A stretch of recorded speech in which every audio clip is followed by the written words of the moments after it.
Iran is staging mass pro-government rallies to mark 47 years since the Islamic Revolution. It comes, of course, just weeks after the regime killed thousands of anti-government protesters.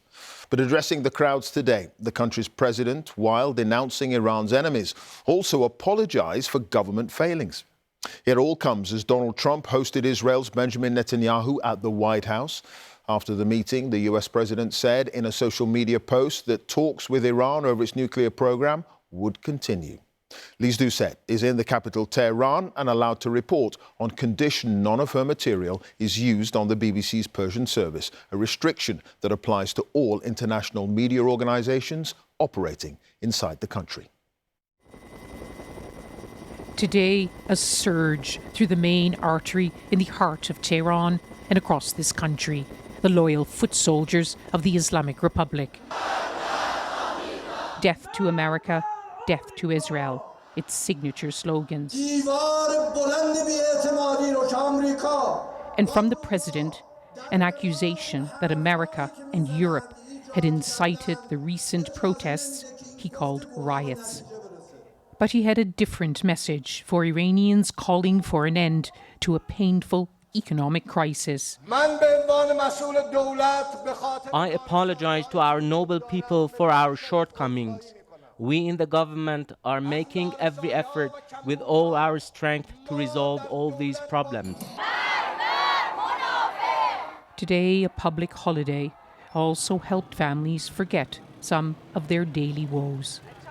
This woman tells me the revolution brought a new life for her, for Iran, for the entire world. I ask her about the protests. There were protesters who were dissatisfied with the economic situation, and I recognize that. But there were rioters too, who brought chaos, and they were supported from outside our borders. This is the government's reply to the calls for change last month, which filled many streets and squares. But Iran now is at a crossroads. This is much bigger than a battle of the streets. Iran's clerical rule now faces the most serious challenge since their Islamic Revolution of 1979. And it's a perilous moment in its long standoff with America.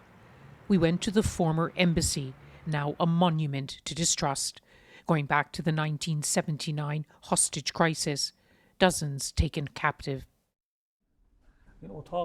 The manager shows us what's now called the Den of Espionage Museum.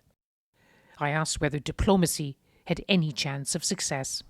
If the US is really honest and observes the rights of the people and the country, why not? I believe and I'm 100% sure that they can reach a deal. A show of strength on the day the immediate threat of US military strikes seems to have eased, but that risk remains if a surge in diplomacy fails. Lyse Doucet, BBC News, Tehran.